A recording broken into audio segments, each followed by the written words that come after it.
Okay, if not, we will start.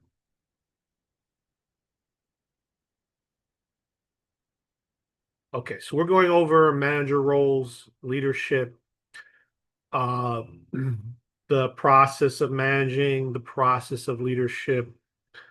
Managing is not leadership. Managers can be leaders. Leaders can manage, but a leader is not a manager. Okay. Managers tend to be people who are in a position or a role that could be a supervisor role, it could be a higher role or a lower role. You'll find sometimes that, okay, so question, the project is submitted through Brightspace. So the project that you're referring to, the folder to submit it won't be posted until week 11. So right now you'll see we are week 7, week 8. So as time passes, I will post week 9, week 10, week 11 under the content section of what to do, what the assignments are. For the most part, you're just logging in and you're just doing the My Lab. That's what you're doing, right? You're knocking off a chapter each week, pretty much.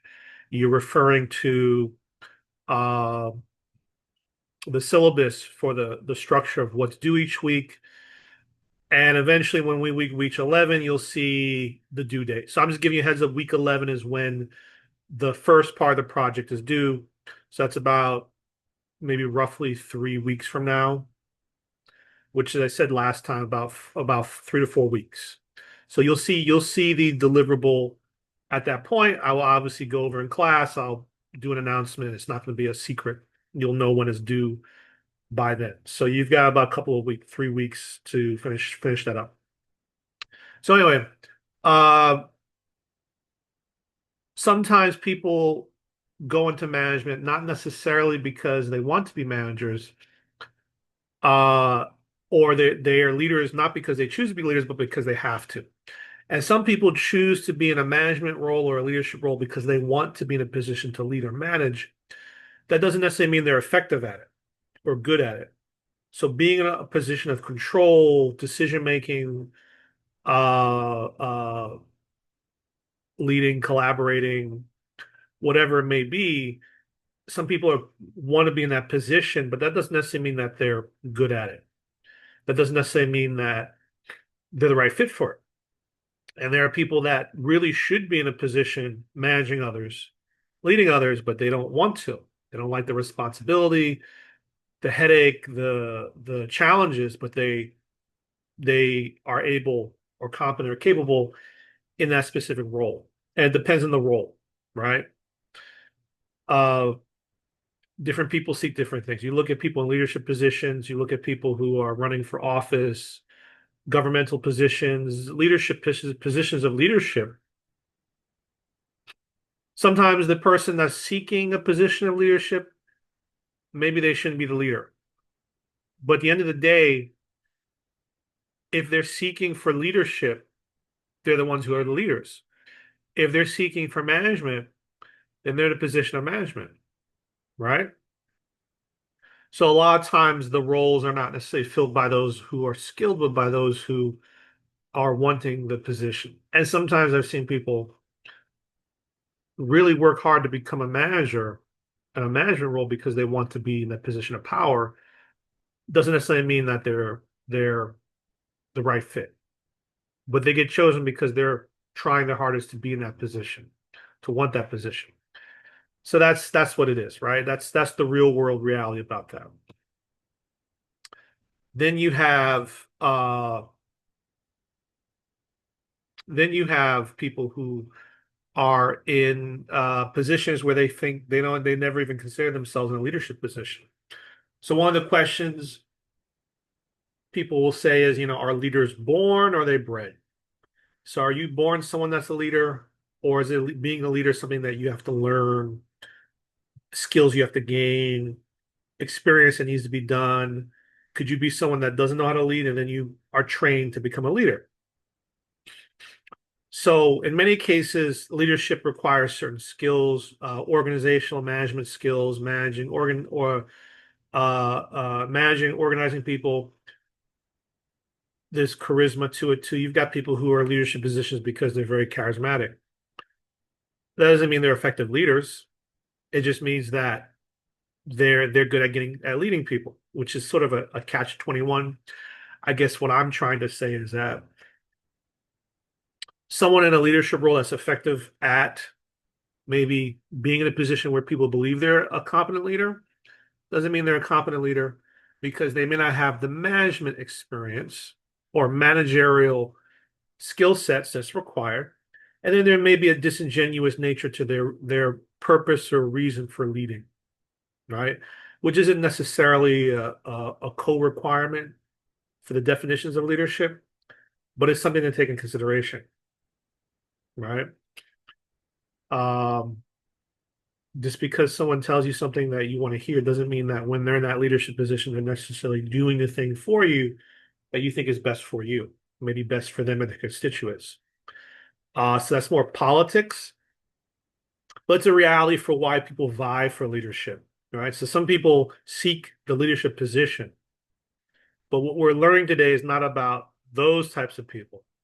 We're learning about the science of leadership, the structure of managing organizations, the functions therein, not the desires, the drives, the motivators, and the reasons why people put themselves in those positions, right? That's not what we're looking at. We're looking at the science. But I'm telling you the non-science, the science too, but I'm telling you that stuff because it's important. Because you are in positions now, you're students, but in the future you'll be in positions where you may be in a management position, a leadership position, or you may have people over you who are managing or leaders. And you're going to see the same problems. All this stuff we're going over, we will go over. You're going to see the problems. You're going to see all the problems. Okay. Everything's solvable. This is literally this chapter goes over stuff. You follow some of the procedures, you follow some of the practices, you look at the structure, you start asking the right questions, you start reviewing things, and you start solving organizational problems. You start solving management problems.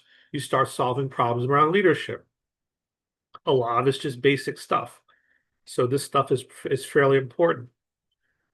So management here, this is the four functions of management. This is sort of the definition, like a textbook definition you would see on an exam. The process used to accomplish organizational goals through planning, organizing, leading, and controlling, right? So what's the difference between planning, organizing, leading, and controlling? Right. So managers will plan, setting the goals over the organization, developing strategies. Then actually organizing is sort of the manipulation or allocation of the resources, the tasks, the human workforce, the labor, right? The training, the recruiting. Leading is sort of guiding and motivating, explaining routines, clarifying policies, providing feedback and performance, giving assignments. Controlling is they'll use in this situation controlling as measuring results, monitoring the performance, rewarding or making adjustments therein, right? So the control process sort of overarches the entirety of um, the four functions, right? Because uh, you can put controls into place for how you organize, lead, plan. Controlling is generally designed to sort of keep things in order, right? It's to say, well, this is how we plan these goals and objectives and strategies. We do the planning, we do the research, we look at the data, we set goals, let's achieve those goals. And then you have sort of a process of how an organization goes about doing that. Uh, that process, in many cases, being uh, not just the strategy you put in place, but the day-to-day, right? So what are your day-to-day activities? How do you control those activities? So controlling is to sort of ensure process is done a certain way so that you achieve predictable results. I'll give you an example. You go into McDonald's, right? You go into a McDonald's. everything's run a certain way, right? You don't deviate from the process. So there's controls, how you cook the burgers. In fact, if it's usually very rigid, right? There's machines, you put stuff in, you do certain things. It's a very controlled process because you go and you get your burger, it tastes the same, right? If you didn't have a lot of controls in the process, your burger wouldn't taste the same. You'd have problems. And you see that in certain restaurants, right? Like Chipotle. Maybe less so or more so, but back in the day, Chipotle, you'd go and they'd scoop rice, they'd scoop the beans and the salsa and everything else. And it wasn't the exact measurement. Sometimes you might get more meat, you might get less meat. Might get more rice. Some guy might like double scoop, right? And then someone else single scoops. This is how it is. There's less controls in the process. So you get a product that's inconsistent, right? McDonald's is everything's controlled. And maybe the exception is if you have the exact same number of fries every time, maybe not. But there's a lot of controls in their process, and it affects the end product, right? So when you're managing, you're planning, you're organizing, right? And then you have those controls as well. You're leading. So the controls are designed, to ensure that things work out a certain way. And a lot of people don't always like controls, but that's a whole other point. So now let's look at the planning and decision making. So the vision, now this is referring to the planning part, right? So planning is something that is higher level. So if you're a CEO, a CFO, a COO, Chief Executive Officer, Chief Financial Officer, Chief Operating Officer, COO, you're in the top level of management. You're doing the planning, right? You're setting the goals. You may or may not be setting the vision depending on who you are. Uh, you're also reviewing the objectives. So there's more of the planning process, or definitively, the planning process is structured from the highest level of management, right? So one thing is the mission statement. You outline the fundamental purposes of an organization. You'll see most companies will post their mission statement. You'll see on their website, they'll have their mission statement, discuss what's their mission statement. You'll see that many times, right? It doesn't necessarily mean a whole lot. It means a lot, but it doesn't always mean a lot. And what does that mean, right?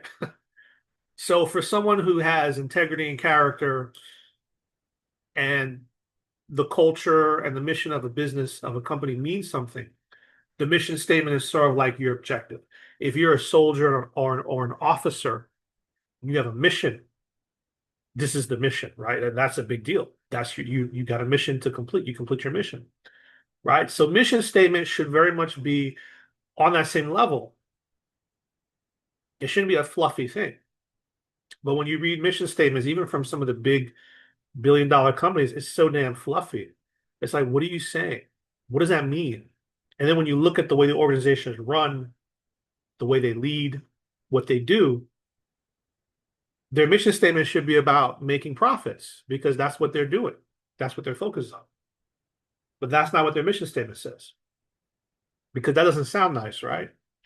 But that's what their mission statement. Their mission statement is to make a lot of money, to make profits.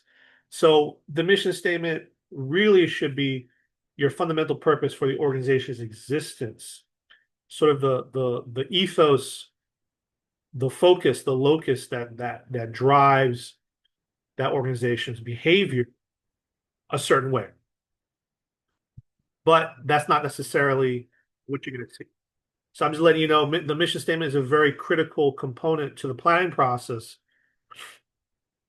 That doesn't necessarily mean that the mission statement that you see out there with many companies is truly addressing the actions of that company in a more, not general way, but truthful way. There's no nice way to say it. It is what it is. I think if some companies just said our mission statement is to sell these products and make lots of money, that would be a true mission statement. Right? Because that's what they're trying to do. Everything else is fluffy nonsense because that's not necessarily the drive of their business isn't focused on that. But the mission statement should be a very serious statement. Like if I said if I had a not-for-profit, I said the mission statement is to end world hunger, that's a serious mission statement, right? So your focus is on how do we end world hunger, the problems, the scenarios, the situations, the causes, and you're focusing, then your planning from the top of the mission statement down begins on addressing those issues, right? If you said our mission statement is to sell a bunch of hamburgers and try to make as much money as possible, then that might reflect your mission statement. But I'm just telling you, sometimes the mission statement is kind of bogus. Okay. Its meaning and integrity is not when you start a business, if you guys start a business, you should develop a mission statement for your planning process. Uh, you should look at a company's mission statement, right? Measure what they say to what they are. That'll instantly tell you the integrity of the management, the integrity of the company, what their it's called their MO, right? Uh, it tells you what their objectives are, what the truth of their nature is. And a lot of it's fluffy, man. Well, it's not true to what they're about. But anyway, it's important though. I'm spending more time on it because the mission statement is an important statement. Planning answers two fundamental questions. What is the situation now? So they're talking about doing a SWOT analysis, the strengths, the weaknesses, the opportunities and the threats of your business, your company. How to get our goal from here. So strategic and tactical operation. What does that mean? Tactical, strategic, planning. Like what is that? So they're not buzzwords. The way to look at it is that tactical is short-term planning, right? Strategic is maybe a little further out. So if you have a problem right in front of you and you have to do some planning, that's tactical, right? If you're looking at something, months out, that might be more strategic. You're looking at something that's happening right now, like what are we going to do? We ran out of supplies. I mean, you buy some more, right? But seriously, what do you do? Right? Is that more tactical? Well, where do we buy from? Who do we buy from? Do we have time to get it? Does it make sense to buy something in the immediate sense? So we just say we're sold out. You go to a restaurant, they say, oh, we're sold out of this product. It's like, well, should they just like run to the retail store and just buy more of the product to make it? Would it make profitable sense? So that'd be like a tactical decision, right? Or, you know, we keep running out of this product. What do we do? That's going to be maybe more strategic because you have time to plan for that. So tactical, it's relative. It's just relative to how an individual wants to decide the timeline on strategic planning. So, but tactical means short-term planning. It's strategy in the now, strategy in the present, your tactics. If you're a day trader or a bond trader or a stock trader, and you're making tactical decisions hour by hour, second by second to buy and sell, that's tactical because you're doing it in the intraday, this tactical trading. Strategic would be, well, I'm only going to buy this or I'm only going to buy that.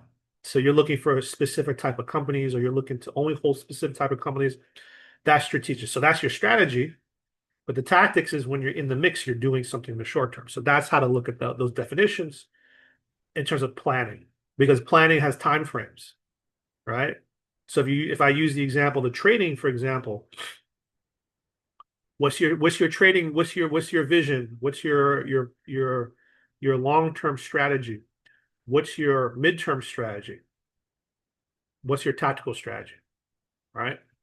And the different decision-making processes you would make, what you would trade, what you wouldn't trade, when you would trade, what you're looking for, what you're not looking for, things of that sort. And if you plan out the whole strategy, from the top down, you can then execute, right? And that's the same logic for a business, is the strategy, the levels of strategy.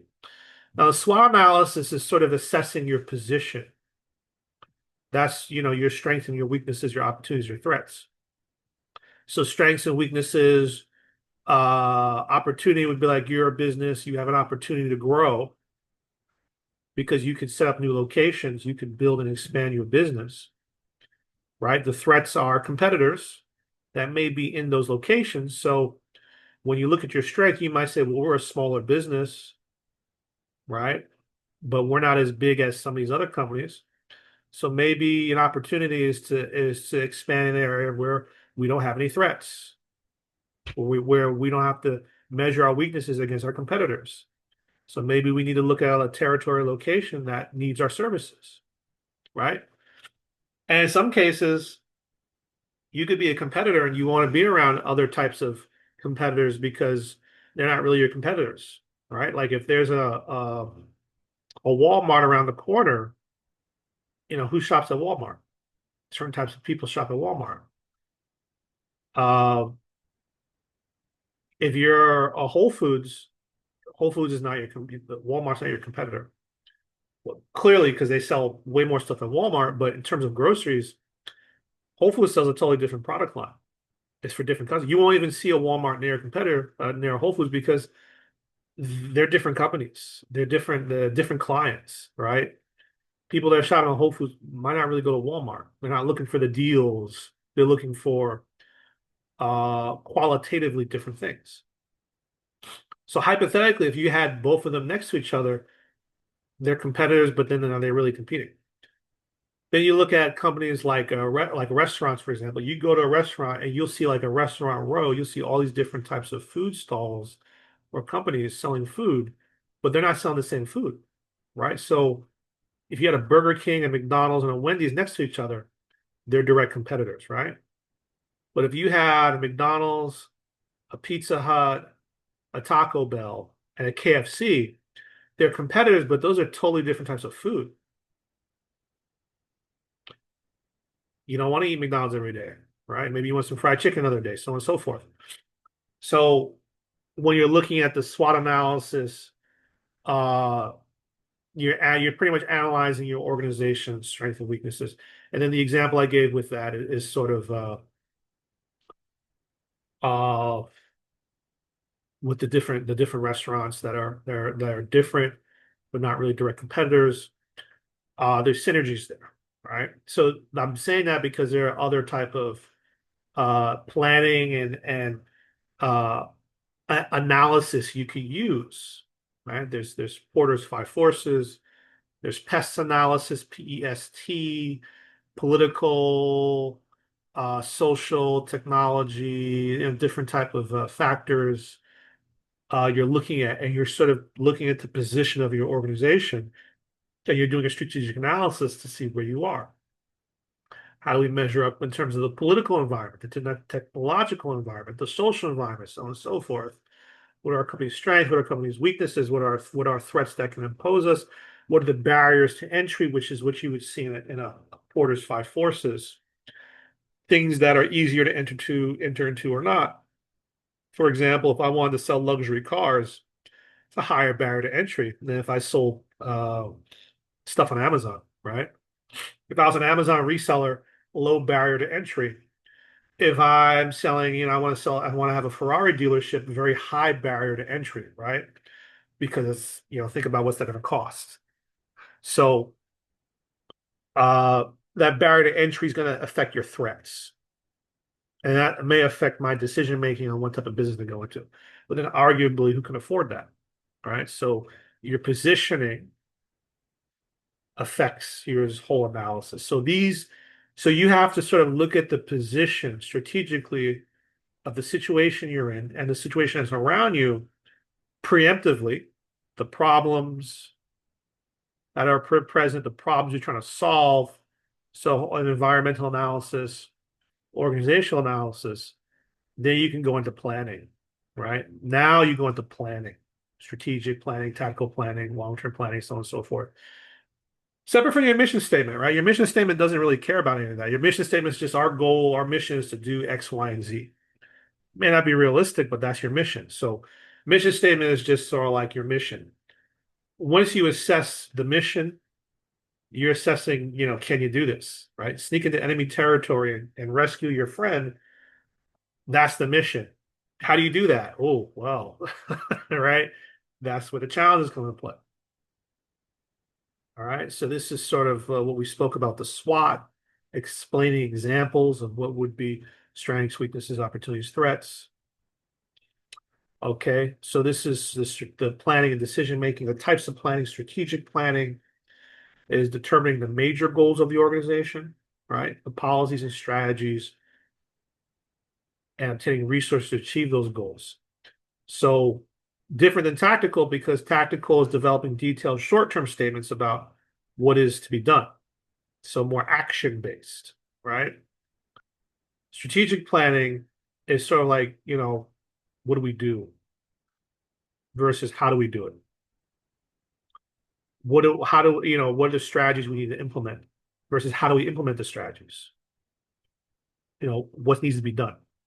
Operational is the standards and schedules for what needs to be for implementing the tactical objectives. So you have a tactical objective, then you actually have to do the tactical objective, which is going to be like the day to day, the operating, the doing, right? And then contingency planning is the what if. What if things go wrong? What's your plan A, your plan B, your plan C? I'm going to sort of emphasize contingency planning a little more because contingency planning is important. In many cases, contingency planning is dependent upon your financial resources. So you do all this planning, this crazy planning, you feel real good, you wrote out some cool stuff, you spoke with people, you did some research, you maybe did a phase zero where you tried it and did a little test pilot, and you're like, all right, we're good. Once you start doing stuff, putting plans into place and actually taking action, as you start to scale or do things, problems start to arise. Things you didn't account for, things unexpected. So contingency planning is sort of trying to figure out alternative courses of action, figuring out other ways to deal with situations.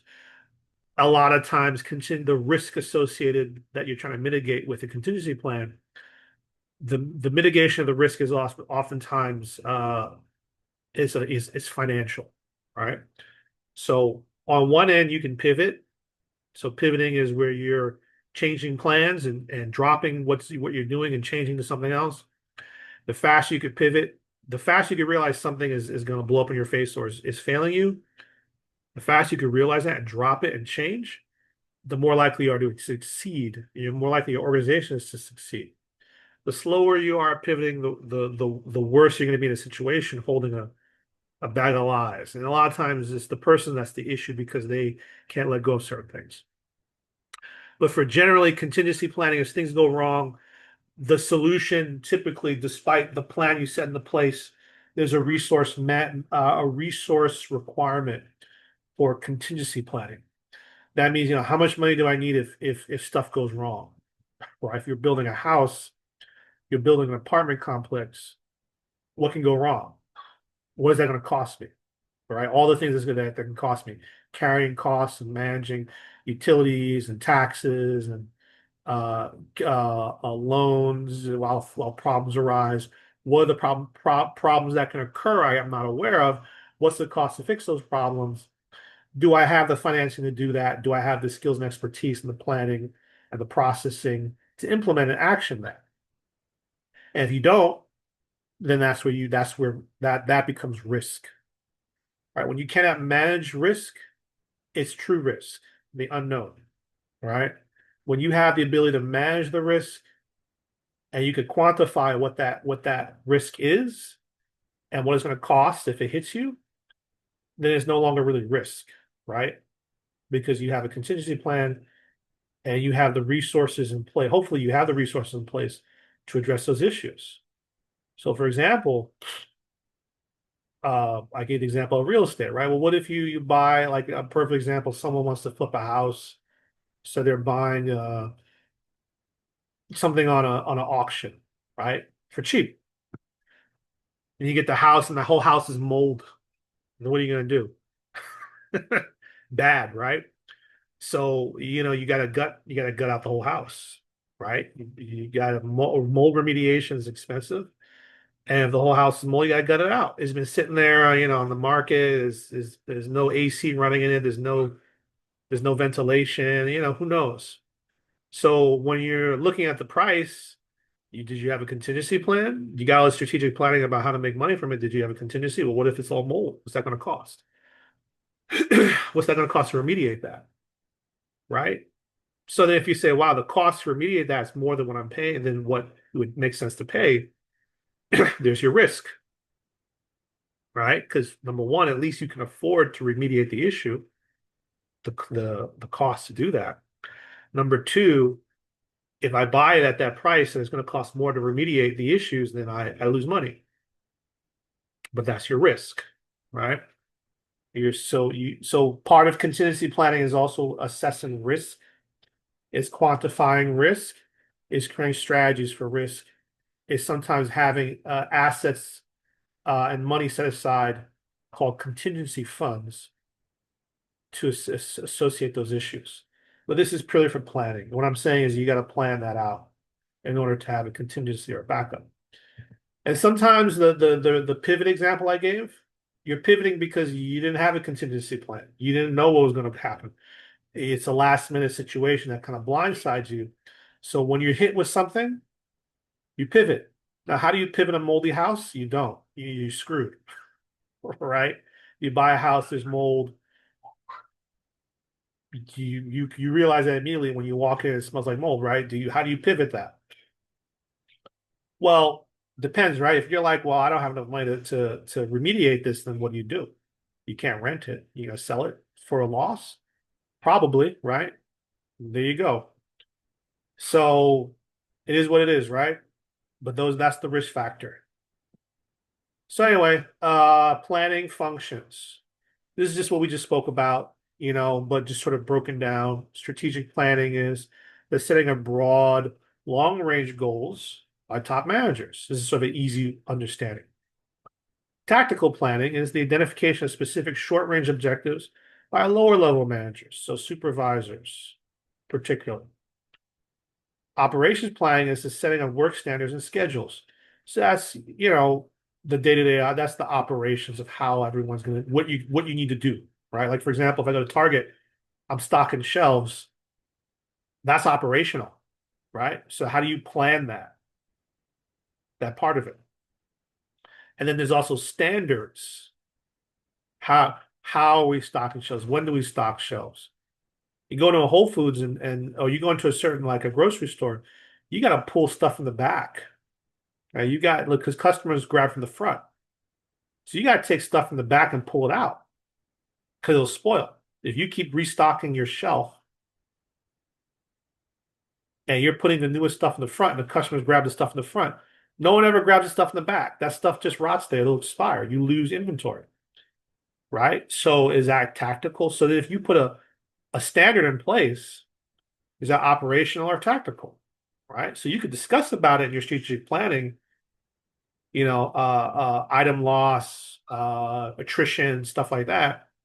You can discuss tactical planning, and then operationally, you put it in play and say, look, when you stock shelves, you do this. When you before you stock your shelf, you grab everything in the back and you pull up to the front. And then when you stock this way. So then you put it into place, right? Great strategy. Great. You're giving yourself a great job, right? We should cut spoilage and the issues by 34%.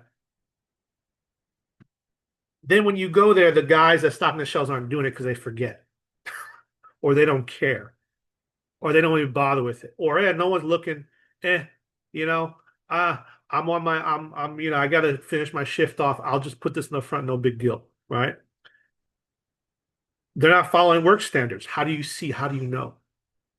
So then what type of tactical planning, strategic planning should you be putting in place? Or maybe properly, what type of operational planning? So it's still like strategic, tactical, operational. What are you going to put into place to prevent that? Someone's going to check it. Someone's going to check someone else's work. Do you have a separate employee that looks to see? Right? You have a checklist or something like what do you do? How do you prevent that? So sometimes, the higher ups, they put these plans in place, but then they don't work because they're not physically boots on the ground seeing what the hell's going on. And the supervisors aren't the ones making these strategic plans. So they're kind of out of the loop too. So then what do you do? Right? So that's operationally what type of standards you put into place, what type of tactical planning are we going to have to ensure operationally things work a certain way, right? So you look at what people do. How do they do that?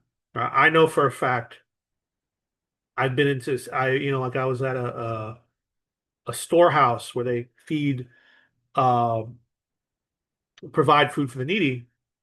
And at the storehouse, the stuff in the back was like expired because people would donate their time to help out, but there was no standard. There's no strategy or training in place.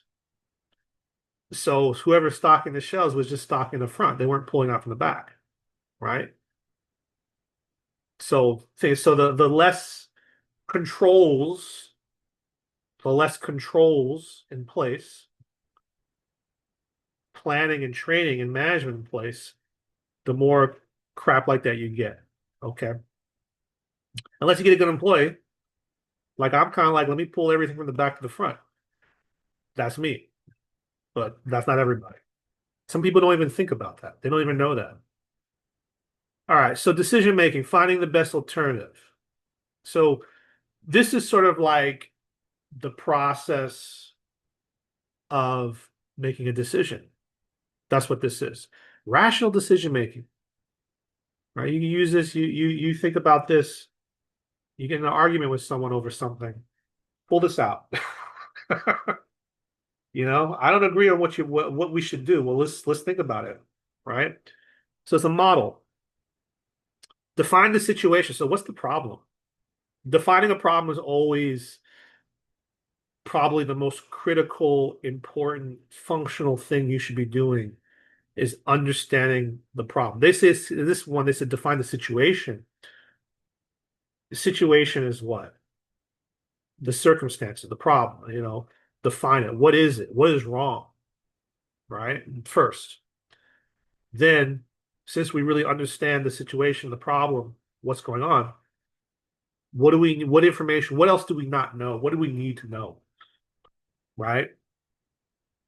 Then you develop alternatives. So alternatives, what's an alternative, what are our options? What do we do? Then you decide which option is the best, and then you do it. And you determine, did that make sense? Did that work? And you start from number one again.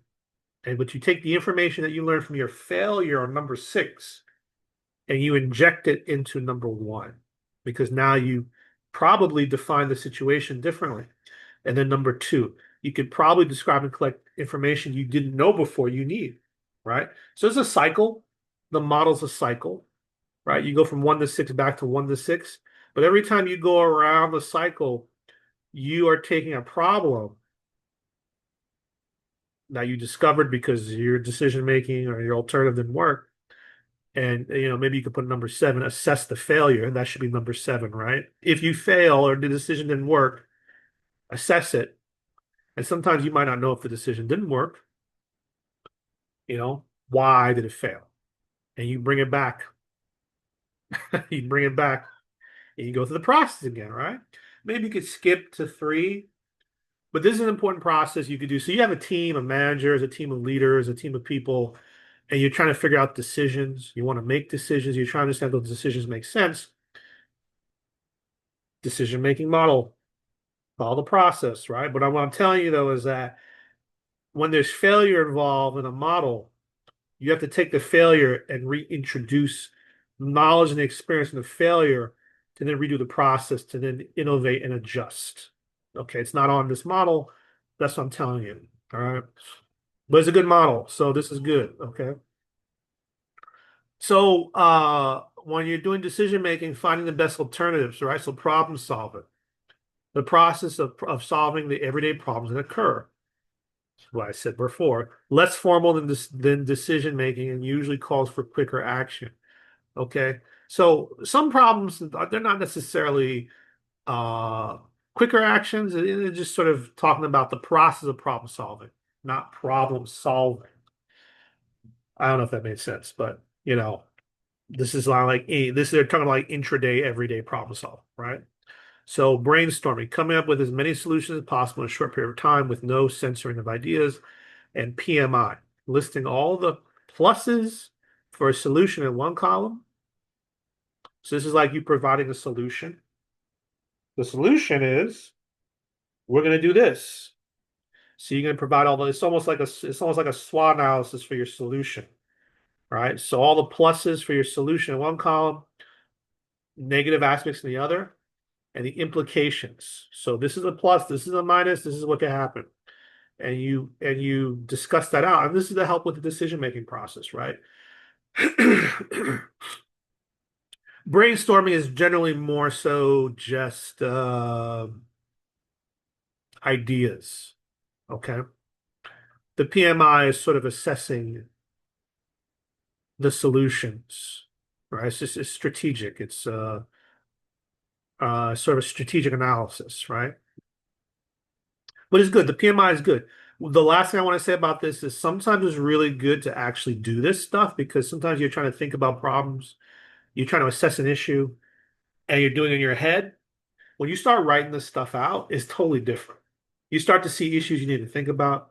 You start to come up with ideas you never thought of, especially when you do it with teams of people. So like a lot of the stuff you see here, very good for teams, doing team-based solving solutions, things of that sort. Like sometimes just write it out, right? Brainstorming is just writing stuff out. PMI is just discussing pros and cons, right? And then what'll happen. So sometimes you got to write stuff out and look at it, and it completely changes your mindset. And that's even when you think you master something. That's even when you think you really have a strong understanding of something. You have to look at it from a different perspective, differently. Just sometimes writing it out is different than what's going on in your brain, and you start to see things differently. So it's good. The process seems like it's a lot of stuff. Just going taking your team through the process, or even just yourself through the process. Sometimes even like your own. It could be your life. You're planning. You're making decisions around your life. You're planning around your life. You could do this, right? But sometimes the problem about your life is how you feel. These are all like logical decisions, right? Logical processes. When you feel a certain way, it's different, right? You don't follow logic, you follow your feelings. So easy to say one thing, but not when you feel a certain way, right? So create a unified system. This is a question sometimes students have. They're interested in business. They have ideas about business. They want to learn more about business. They're kind of like, well, how does the organizational structure work? The CEOs, the middle management, the supervisors, and there's no right or wrong answer, guys. There isn't like one way it works. There isn't like one system. You'll learn about different systems, but it's logical. Okay, I'll explain to you. It's needs based. It's not based upon, well, we should have a manager, and then we should have a manager that manages the manager. No, it's literally what you need, right? So I'll give you some examples. If you have questions, just interject and ask your questions. It's fine, okay? So let's say you have a store. Doesn't matter, just a store, right? And you have multiple locations throughout New York City.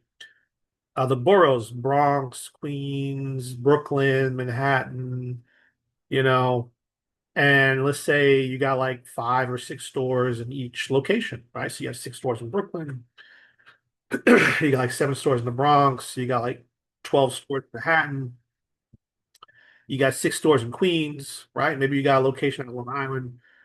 You got a whole bunch of stores, right? So each store would have its own manager because that supervisor is managing that single location, right? The employees and the day-to-day and the day-to-day operations, right? The resources, the supplies, all that stuff.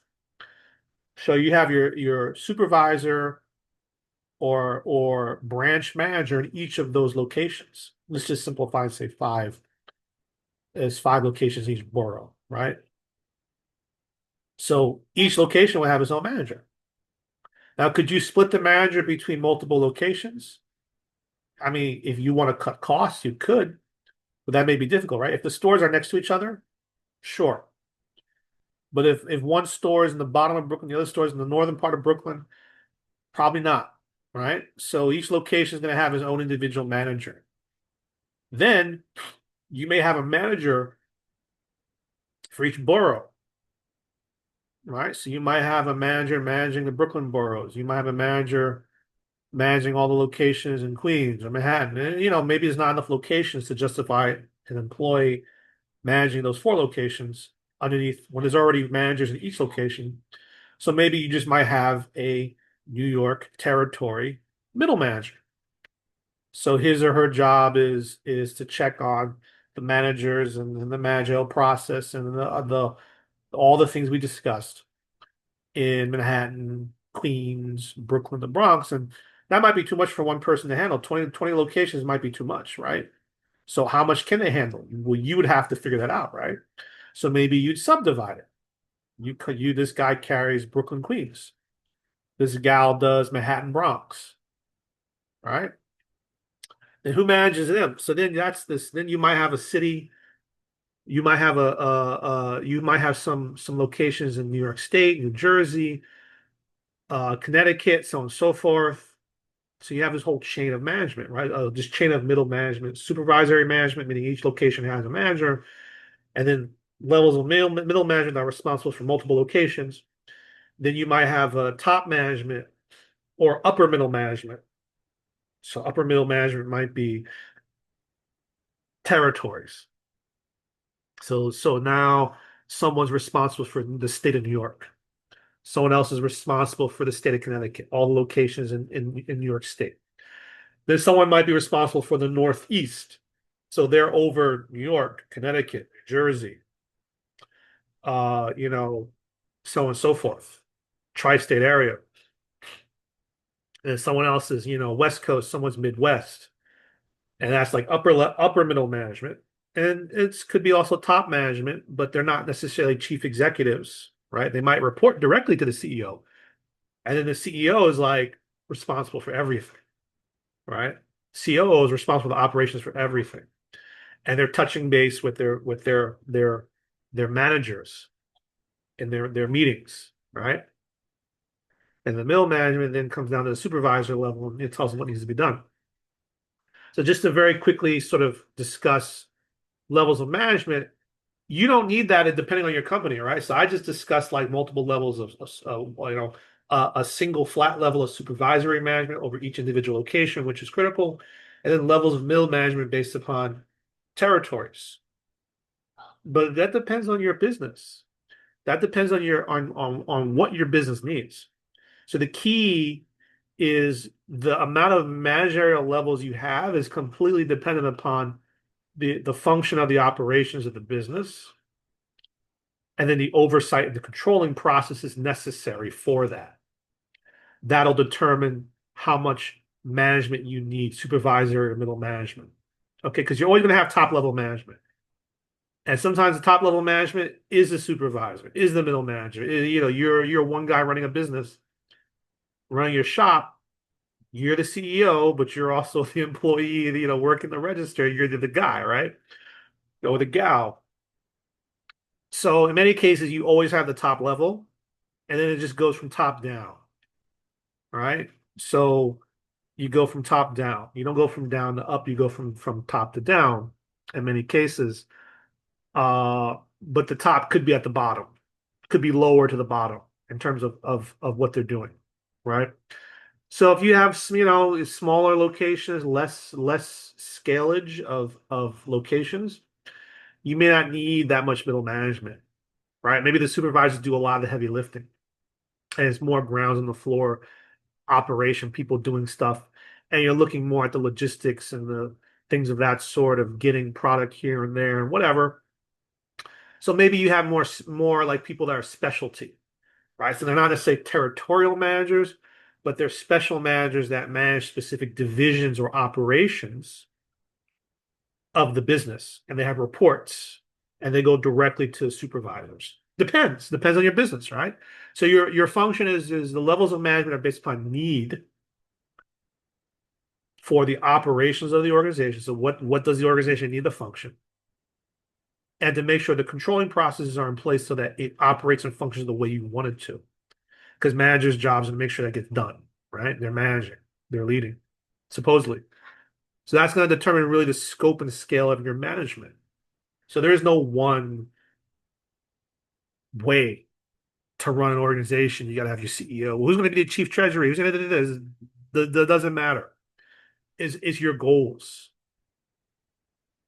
It's your goal setting, the controls that are putting in place to achieve those goals, the operations. So is there a more leaner, more effective way to do it? Depends.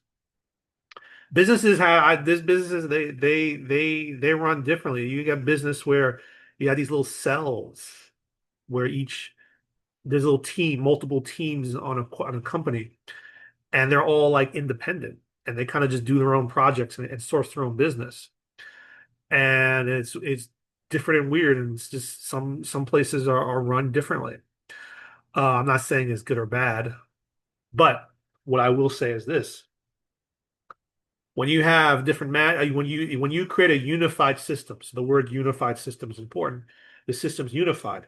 To unify a system is such that knowledge and information flows and exchanges between all levels effectively and efficiently without compromising the levels themselves, right? So if you're a baseline employee, you shouldn't be sending emails to the CEO, right? You should be sending it to your supervisor, the bottom here.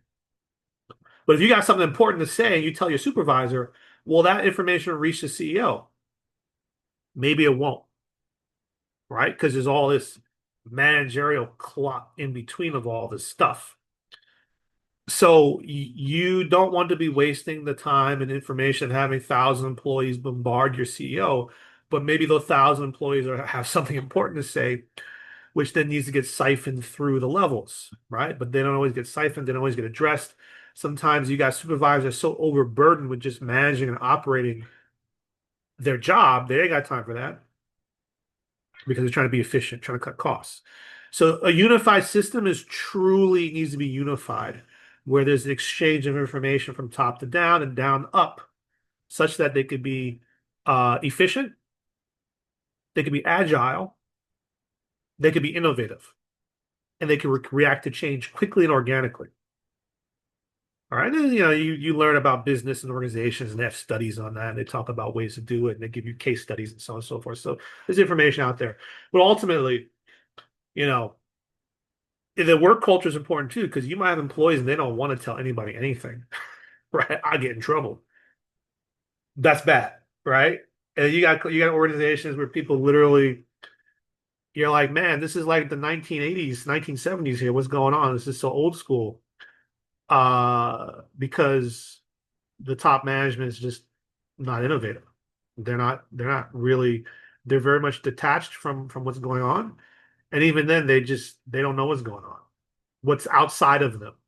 All right. So what's outside of you, what's outside of this unified system is also an important part of the planning process, which we discuss when you do a SWOT analysis, you do brainstorming, you do part of the decision-making process. Solving the problem requires you to look at your environment and environmental analysis, right? And that's more of a CEO, COO, CFO, CIO. That's their problem, right? So if a company is not really innovating, they're outdated, that's a top management problem, right? That's a top management problem. So then what's their job? What are they supposed to be doing? They should be doing the things that are in this that we're outlining here. That's what they should be doing. Right? And if you have them do a SWOT analysis, they might do some BS SWOT analysis. You gotta do a real analysis. You gotta like, if you look at the technology system, you have to look at every single part of your company, the operations, the systems, right? From all levels, and then assess your technology in comparison to what's going on. And then you have to then assess the technology and assess the model, and you have to also assess the outputs, the outcomes, the time. If I sit here and I do something This is more operations, right? So COO maybe. You're looking at I sit here and I do a job. How long is it taking me to do this job? Right? How long is it taking me to do this thing? Then you're saying, here's the goals, the controls and measures of what this employee is supposed to do. And you can put a time to it, 15 minutes, 10 minutes, 6 minutes, 12 minutes, 18 minutes, whatever. And it's not realistic. And then when you actually sit down and do the job, that's not how it looks like. Well, this is what you're supposed to be doing. And it's like, did you pull that out of your butt? Because that's not how it works, right? So there's the reality, which comes later in this process we're talking about, of what's going on. So sometimes, and this is like you see those shows, what's the Undercover Boss, right? You got the boss of a company, he or she goes undercover and they work on the ground level with the supervisors and and their employees, and they get an eye-opening, oh, whoa, right? You got to do that. This real talk. Unified system requires you to be unified. So go mop a floor, go work the register, spend a day working the register. It'd be kind of hard if everyone knows you're the CEO and you're doing the register. See what's going on in the day. So when you set those processes, those plans, those strategic measurements at the top, and then it starts to filter down to the bottom, and then you're waiting for it to cycle back to the top. Get your ass down there and do it and see. Sometimes that's the quickest way to figure something out. You can't always be there, but that's a part of it. I don't know if a lot of people have the courage or humility to do that, but I do think the undercover bosses, they're good learning sometimes. But anyway, if you don't want to do that, then you got to have a real flow of info going back and forth between top to bottom. And sometimes the information that's flowing, it's like data. It's like looking at the systems, it's looking at the register information, it's looking at, stuff that, like, I don't care about your opinion, Mr. Employee. I want to see the data because your opinion is not necessarily the data. So a lot of times there's all they're using technology to figure out data to then figure out decision making based on what they're seeing, right? So you don't want to avoid that. So here you have technical skills, the ability to perform tasks in a specific discipline or department, human relation skills, communication, motivation, the manager skills, leadership skills, right? And conceptual skills is the ability to picture the organization as a whole and the relationship among its various parts. So it just sounds like a bunch of definitions, but these are sort of different levels of management skills. So what if you don't have conceptual skills? The ability to picture the organization as a whole and the relationships among its parts. Should you be a CEO? Probably you need some conceptual skills, right? Because that's like your job. If you have human relations skills, your supervisor doesn't have human relations skills, that's a problem. Because you're communicating with a lot of people, right? And then technical skills are those you got to know how to do a certain technical thing, right? So it's good to kind of branch off these systems of concept of skills because it helps you understand, does this management role, this leadership role require technical skills? Does it require conceptual skills? Does it require human relations skills? Because then you got to train. So when you're creating a training protocol or a training process, well, geez, I'll give you a great example. You're a scientist or an engineer, right? And you're working for a company with a bunch of other scientists, guys with PhDs, doctorates, creating something technical. Do they have human relation skills?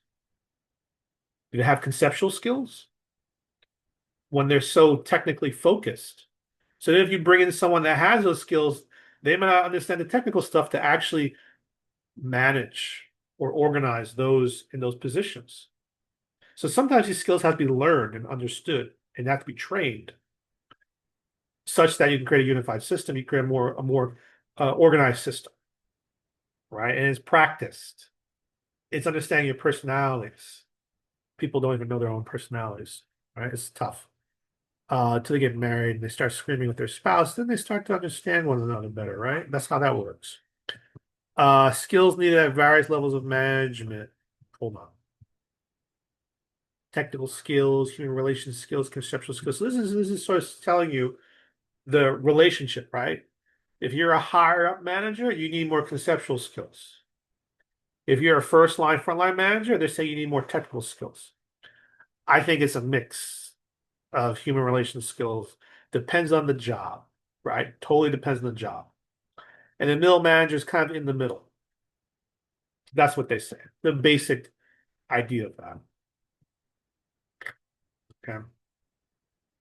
So creating a unified system. So discussing about what's required for unified system staffing, HR, hiring, motivating people, leaders must communicate effectively, establish corporate values, promote ethics, different leadership styles. All right. So autocratic is where you don't consult others to make decisions, right? I make a decision, do it. Sometimes you got to do that. It depends on the what your position, the company. Sometimes things are autocratic, sometimes they're not. Participative or democratic, managers, employees work together to make decisions. So if you're a C-level executive, you're talking with your middle level managers, you're talking even with your supervisors, you're getting feedback, discussing things, uh, you're looking at data, you're hearing everyone's thoughts and opinions, and you're helping you come to a better decision. You generally want everyone's input, but you want to be the person to make the final decision. If you have, if you have this skill, conceptual skills, if you lack conceptual skills, you shouldn't be in a position to make autocratic decisions. You got to have the conceptual skills to make autocratic decisions effectively. Okay. The ability to picture the organization as a whole and the relationships among its parts. But to have effective conceptual skills, obviously,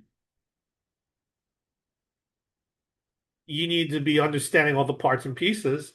So it kind of comes back also to there's a democratic participative process. Whether or not people are participating, that's the issue too. Sometimes people don't want to participate. So then what data do you have, right? Then free reign leadership is where managers and objectives and employees are relatively free to do what they want. You may see this in like a startup. They're more focused on hiring the right personality, the right type of person, and they're like, go, grow, right? Go and grow. And you'll see that because sometimes you could grow faster and expand faster when there's less reins on the leadership, but you have less controls, which creates other risks and problems. So uh, it could be problematic, right? I'm not saying it's a bad thing, but I'm definitely not saying it's a good thing either. Depends. Maybe you could take parts and pieces of it. Depends. Okay. Different styles of leadership, autocratic, participative, free reign. A lot of people like the idea of the democratic. It depends on the decisions, though. I always say it depends. Which way is better? It depends. It depends on the problem. Depends on the goal. Depends on the situation, the circumstances. Maybe there's information that you can't reveal. It's got to be an autocratic decision. It can affect stockholders. It can affect the market. Is what it is, right? Sometimes that's how it is, right? It's a bunch of decisions made at the C-level and it never goes down anywhere below that. So it's relative to the situation. But for the most part, when you're doing a unified system, you definitely want participation because then you don't know the problems are going on. Your front lines has problems. They're not participating in discussing problems. Hopefully the supervisor is, but some people, a job is just a job for them. They're not looking to magnify their job. So then you're thinking, oh, the supervisors on the ground level, they're getting the data and information I need to know about what's wrong. And maybe they're just kind of clocking out mentally. They're just doing a job. They don't care. Or the business, the company itself is just kind of stretching them thin because of profits. And then, what can they participate beyond just trying to get through? So you got to think about those things. There's a measurement. All right. So empowering workers, customers' needs are handled quickly. Manager's role becomes less of a boss, more of a coach. Progressive leaders give employees the authority to make decisions on their own. without consulting a manager. I think, you have to have some level of empowerment, right? As long as within the standards and ethics and controls of what you think is important, I think empowerment's important. But it depends, right? It depends on who depends on the scale of your company, depends on who you hire, right? And then enabling is obviously giving workers the education tools they need to make decisions. That's a no-brainer, right?